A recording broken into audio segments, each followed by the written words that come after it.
Yo, it's your boy, back again with another YouTube video about MMA, and I just wanted to talk about, I am in the Xbox Live parties with the guy who I'm playing Dragon Ball Xenoverse 2 in this gameplay with, and we always talk about what we think about UFC fights because we like watching the sport. He doesn't like the fact that I think that Dricus du Plessis is a great champion, and he wanted to call him a paper champ. And bro, this guy literally was the one who convinced me that Charles Oliveira would beat Michael Chandler whenever they fought for the vacant title.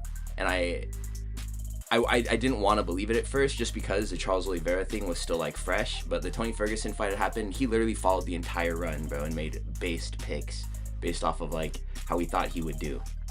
And he ended up living up to that potential. So I consider this guy like a hardcore fan, bro. And he's been having casual picks about freaking I'm roasting him right now. He's been having casual picks about like these champions and stuff and calling the wrong people paper champs. Dricus du Plessis is a great champion, bro. Adesanya is probably the second greatest middleweight of all time, the first greatest modern middleweight. Robert Whittaker is probably the third greatest middleweight of all time, second greatest modern middleweight. And Dricus has finished both of those fights, so he has to be a legitimate champion. I don't even know why I need to explain this. I kind of want to make a list though about all of the UFC champions, interim or actual title holders, that I would consider to be paper champions. So to start this list, we're gonna start off with Sean Strickland, and it pains me to say this because I do like Sean Strickland, but as far as a champion goes, what were we really expecting of him? Let's first analyze how he got to the belt. Like, he was just beating up. I mean, Imavov and who is the other guy? Nassourdine, and then Abus. They ended up being better than what we thought they were at the time of fighting Strickland, but they're both like, Imavov probably shows more promise than Abus, because I mean, Abus isn't a horrible fighter, but he did get starched by Rob. So that win over him isn't really aging that well. The win over Imavov after he just beat Cannonier is actually aging pretty good too. But at the time, those wins didn't really mean anything. And the fact that he got a title shot literally following a loss to Cannonier and then 2 wins over those unnamed Dagestan guys literally just shows that like there is no depth in middleweight, and that actual title contender fights that aren't being held either between Robert Whittaker and someone else don't really matter. So what were we expecting of Sean Strickland in his title reign? And like the title fight that he had against Adesanya, we all thought Izzy was gonna knock him out. And that was fantastic that he won the belt. But what were we expecting after that win whenever he was fighting du Plessis? I mean, he had legitimate fans after he had beaten Adesanya, but dude, I didn't have any hopes for him. And what he did was immediately lose the belt. And that's the thing about Sean Strickland. It's the way that he fights that makes him a paper champ. Because he's like, it's the typical joke that everyone likes to make, you know. We're going to war for you guys. Yeah, you guys, we're going to bleed for you guys in the middle of the octagon. And it's going to be a bloody war. And then he just jabs at range for like 24.5 minutes. And in the last 30 seconds, then he does some stupid flying jump kick or something. Sean Strickland, he has a good chin. He's hard to hit, very weird offense, great fighter. Literally one of the, I made the list before of Adesanya and Robert Whittaker as one of the greatest modern middleweights. Sean Strickland is one of the greatest modern middleweights, but he's a paper champion because whenever you do apply his style to either great power punchers or technically like sound fighters that can do everything, honestly, dude, maybe it's just Dricus. Maybe it's literally just Dricus.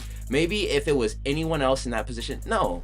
Because that's not true either. He literally lost to Cannonier. And like he lost to an old Cannonier too. Not one with like the extra miles that say like Kyle Borralho from last week just beat. But dude, he lost to Cannonier and that's not a good look. It's those power punchers.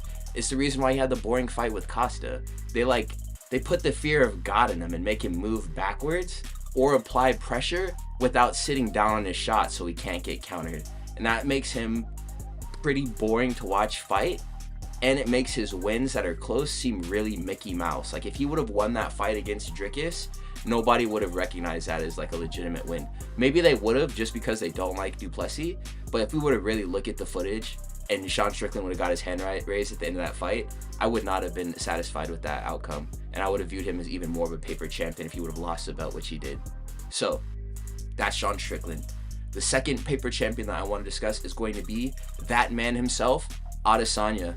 And I do appreciate his title run and what he has done for the sport and growing it, because he has brought in a lot of new eyes to MMA. And that's, like, I tip my hat to Adesanya for that. But outside of literally his performances that are notable, he has a bunch of not notable performances. And it's a crazy stat. Like, in his last, like, 10 fights or something, you could argue that he's a 500 fighter even though he won fights. And the fights that he won weren't even interesting at all. Like Cannonier versus Vettori, fans lost in those fights. Those were literally some of the worst fights I've ever seen in my life. And then he challenges Jan Blachowicz at 205 and fucking loses, dude. And he's supposed to scrub Jan Blachowicz out, bro, based off of what we know about both of their striking capabilities. Jan Blachowicz was just off of a good win and had gotten the belt. So, I mean, maybe momentum carried him through that. But, dude, I feel like Adesanya came in light into that fight so that he had an out if he lost. Because remember, he was posing on the scale with, like, the pizza box and stuff. And then, like, he was like, I've lost a fight before. This is nothing to me. And he goes back down. And then he, like, has some pretty uneventful performances. And then he fights Pereira and loses. Well, first of all, let's just talk about how the second Rob fight could be argued as a Whitaker dub over Adesanya. It was that close. The Cannonier fight was also, like, I think if I remember correctly, that was also a close fight. And there was just no action. Nothing happened. The Romero fight, nothing happened. And people argued that, Romero won that fight too. This guy's title run, as decorated as a champion that he was, if you were to go back and watch fight by fight, you would be like, damn, Adesanya really isn't that good of a champion. And I really feel like that's, like, a crazy take to have. And I feel like more people are coming around to it as he's losing more. But I've been thinking this for a long time. Dude, how can you tout yourself as the greatest middleweight ever and you got dominated by Sean Strickland? That does not make any sense, bro. I really feel like there's a case to be made. I mean, especially since he's beaten him, bro. Like, Dricus is literally a better middleweight than Adesanya, bro. All of Dricus's fights are super entertaining, and most of them end in finish, and a lot of things happen if they don't. He doesn't coast through, like, to easy decision wins or, like, do just enough like Adesanya has been known to do throughout literally his entire career. Adesanya, he's a paper champion, bro. He will knock someone out if you fucking rush in with your hands at your waist or whatever, or leave openings to get hit clean. Like, and you're a traditional fighter, you can get knocked out by Adesanya and he'll do the freaking TikTok dance over your grave. But mate, if you are, like, a complete fighter with, like, an interesting striking style with, like, sound defense and pressure, and makes it hard to get countered, dude, like Strickland or like DDP, like, you're gonna beat Adesanya and you're gonna do it pretty easily. Even Jan Blachowicz, bro, his pressure in that fight was pretty good, and he was throwing punches and bunches, and he was kicking Adesanya pretty well too. Like, if you're, like, a whole fighter, if you're not a freaking factory worker building plane engines throughout the week and then fighting on Saturday, you have a good run at beating the great Israel Adesanya. So I think that at the very least he's overhyped if he's not a paper champion. But I'm gonna just double down and say he is. I don't really care. So that's him. The next one that I want to talk about is going to be our first interim champion of the list, and that's going to be Yair Rodriguez. And I just want to say, you're a fraud, buddy. You're an absolute fraud, and you made us all believe that you could beat Volk. And that is something I'll never forgive myself for, is literally looking at on paper at the Holloway fight, because this was the thing, bro, right? Max Holloway, easy fight against Calvin Kattar, easy fight against the Korean Zombie. But I think that it was spaced. This fight was in between both of those, and, like, that weren't such an easy fight for Max Holloway against Yair Rodriguez. I was like, okay, he's got some really vicious striking, and if you stand in the pocket with Yair Rodriguez, it's very easy for him to hurt you, just based off of his power, the angles from which he punches, and his output too. He's a very vicious striker. This is what I thought after he had again schooled Josh Emmett. But honestly, we need to stop rating that win, bro. Like, beating Josh Emmett in featherweight will get you into the title picture, bro, but it doesn't mean that you will become champion, clearly after the Yair Rodriguez experiment. What happened in this fight against Volk was an absolute shame. They were like competitively striking, I guess, but then Volk just started beating the crap out of him. I think it was a second round finish. Here, let me check. It was a round 3 finish, so that second round was really bad for homie. In that third round, he just like, Yair Rodriguez started to get tired, Volk stayed sharp, and he just got mogged. He just like shelled up, and then he got taken down, and then from there, he just like, it was just so easy for Volk to secure that TKO. And I feel like he just withered. Maybe he was dealing with injuries because he hasn't fought since then, but like, what the heck? It literally felt like a promise that was made to me was broken, dude. Because we were all so high on Yair Rodriguez going into this fight. We were all like, dude, this guy is the Volk buster. We thought that Yair was gonna do to Volk what Ilya did to Volk, just with his legs, and that did not happen, bro. And honestly, like, it's gonna be hard. And oh my god, he got mogged by Brian Ortega. He got mogged by Brian Ortega, dude.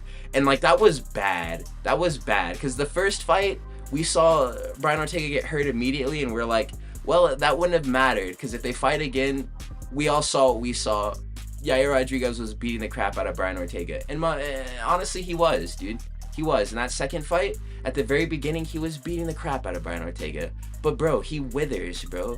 He's a paper champ. Like, he never deserved. And the reason why I'm calling him a paper champ, even though he wasn't a legitimate one, is because the promotion was really trying to push him. This was like around the time of the first UFC Noche, and they were trying to build up that Mexican viewer base. And dude, like, they were really trying to push Yair Rodriguez. And it was such a failed experiment that it just makes me laugh to think about. Because he like, got like a custom belt made for him and stuff, and then gets into this fucking fight with Volk and gets the dog shit crap like kicked out of him. And it's not close at all. You got landslid. So definitely a paper champ. I don't know why they made this man a custom, like, a belt. He didn't deserve it. Okay. Ciryl Gane. Ciryl Gane is going to be our next paper champion. And honestly, again, not exactly his fault, because there's not a lot of depth in heavyweight. So if you do beat Derek Lewis, you probably are going to get an interim title put around your waist. If you beat Tai Tuivasa, that may get you into the title picture at where the heavyweight division was a couple years ago, which is like pretty laughable, honestly, because these are not elite guys. They just have a lot of power and somehow managed to get knockouts over fat dudes, other fat dudes. So Ciryl Gane came in and he looked like a bronze statue, and he was just fighting fat guys, bro, and just knocking out fat guys. But he was still getting dropped by Tai Tuivasa though, which is not a good look. And then he gets his interim title to unify with John Jones after freaking, or wait, was this to fight John Jones? Right.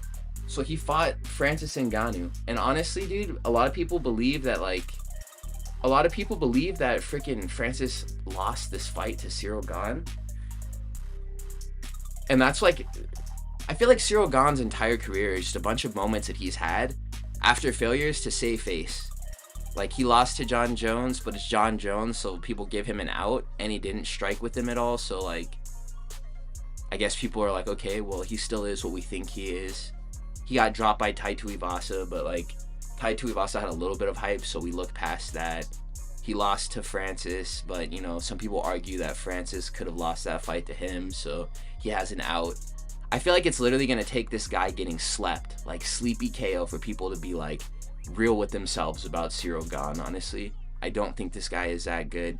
And as an interim champion, he got the belt from freaking knocking out Derek Lewis, which was a cool moment, I won't lie. But I mean, dude, it's freaking Derek Lewis, and your next step up after that is going to be like the John Jones, the Tom Aspinalls, and the Francis Ngannous of the world whenever he was still fighting. And he couldn't hang with those guys, bro. And I don't think he'll ever be able to, because he doesn't really take this whole fighting thing seriously. We know that he wasn't fighting earlier this year because he was shooting a freaking movie. So Ciryl Gane, I feel like this is a dude who's meant to like knock out fat heavyweights to get interim belts and only hold the interim belt and never be champion, bro. Especially now that Tom Aspinall has taken the seat.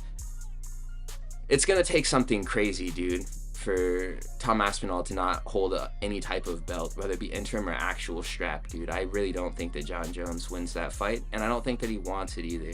So Ciryl Gane is making this list of paper champions. He's an interim title holder, and he got it in a very Mickey Mouse fashion. And then his fight for the belt was not decisive really on either side, and like he looked, it's just hard. I'm sure it's hard to fight Francis Ngannou. I'm sure it's hard to fight Jon Jones. This guy, bro, it might just be just off of the strength that he doesn't want to fight, bro. Like, he's never trying to fight, or he wants to fight whenever it's convenient too. Like, he'll take the Jon Jones title fight as a chance to be the greatest and beat the best, but dude, like, calling off bouts to shoot movies is like, we're not supporting your title run, Ciryl Gane. I'm not. And I think that you're a paper champ holding this interim belt that didn't amount to anything. Anyways, the next person that I'll mention here is going to be Jan Blachowicz. Jan Blachowicz is a paper champion. He lost to a 40-year-old Brazilian. Granted, I really like this 40-year-old Brazilian, and his resume is great. And literally, like, if Glover Teixeira was still active on the UFC roster, that would be Jon Jones's best win out of like any active fighter. And honestly, his fights mattered, honestly. Like, Jamal Hill probably, he beat the crap out of him. But I mean, he had a close fight with Yuri too, bro. I feel like this was before Glover had spent his chin too. But he still got cleanly outboxed by freaking Glover Teixeira, bro, as part of his title defense. And that was like, he got like belly down, rear naked choked as well, after like clawing for that belt and talking about how much it meant to him and defending it against a middleweight and stuff. Like, it's hard to look at Jan Blachowicz's title run as legitimate, bro. It feels like it was super Mickey. It feels like the whole thing was like, okay, you beat Reyes. Reyes has done nothing but lose ever since. And then you lost. You beat a middleweight who like made a bunch of concessions to lose to you as like built-in excuses. And then you freaking lost to a 40-year-old Brazilian, dude. Even if he is one of the greatest practitioners of jiu-jitsu that we've seen at the heavier weight classes, and his boxing is pretty solid, he's still 40, you still lost. And you're supposed to be like this super balanced kickboxer, and you used grappling as one of your primary methods to victory in like your fight against the middleweight, and it looked like you would never even put on a gi in your life against this 40-year-old. So I felt that was pretty underwhelming. I would say Jan Blachowicz is a paper champ for that reasoning alone. And that takes us to our last freaking mention, and people are not gonna like this, dude. They're plainly just not gonna like this, but you know what? I don't care. I don't care. I don't care. Call the cops. Sue me. Call the police. Get him to my house. I don't care. Tony Ferguson is a paper champion. Literally, dude. Interim title belt holder. Who did he get it from? Kevin Lee? Like, where does Kevin Lee fit into all of this? Dude, I feel like Tony Ferguson was just fighting like probably the third string of the lightweight division for his entire career, all the way up until, it was literally just a matter up until like when he would fight one of the Justin Gaethjes or the Michael Chandlers or the Oliveras of the lightweight division. Like, the thing that was saving him from Khabib was freaking tripping over like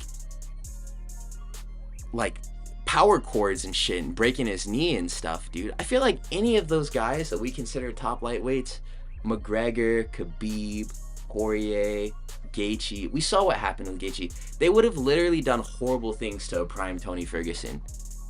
And it's not like this guy sucks either, bro. Like, even with striking, bro, he dropped a Gaethje, he dropped Michael Chandler, he dropped Bobby Green, bro. Like, he has decent hands. But like, dude, if we're talking about like the best of the best, Tony Ferguson's style has never been like the best, dude. He takes a lot of damage, lots of openings to get hit. It's just he's chin man so he can stay in these fights. His jiu-jitsu is great, but dude, all we've seen him do is play closed guards. Maybe it's because of the damage he took on the feet before they started wrestling, but dude, like, I really feel like if we're looking at it on paper and like actual fights as well, Tony Ferguson's grappling versus Khabib's grappling is like, it's a drop of water inside of an endless ocean. Like, it literally would amount to nothing. Him like going for Imanari rolls and stuff. Like, dude, that it wouldn't even make any sense for him to try, and we would just all feel bad. Literally, all that power core did was save us all from like the sadness of having to watch Khabib grind Tony Ferguson into wood chips. And like, that's literally a fact, bro. That's literally a fact. And especially since we know that like Gaethje isn't even one of the best boxers in like 155, bro. He only throws like about 2 punch combos that are like heavy-handed. Like, dude, imagine what DP, like a prime DP, like the one who would have fought Max Holloway a couple years ago, the one the arm triangled in the rematch. Imagine if he fought Tony Ferguson at the same time, dude. He would have beat the crap out of Tony Ferguson, bro. Like, even Rafael Fiziev, if they would have given him Tony as like a, here, get up the rankings really fast. I'm not even confident that a prime Tony Ferguson could have beaten Fiziev. I think that he would have gotten pieced up. And Fiziev literally has like stinging punches with very little power. I think that he would have literally made Tony Ferguson look like he got attacked by a pack of wild dogs. And I don't really like the way that people talk about him, so far removed from this like era where he actually was considered to be one of the top guys, because he's not anymore. And if we're being real with ourselves, he probably never was. So that's gonna be my list of paper champions. Do you think I missed anyone? Put it in the comment section, please, and let me know.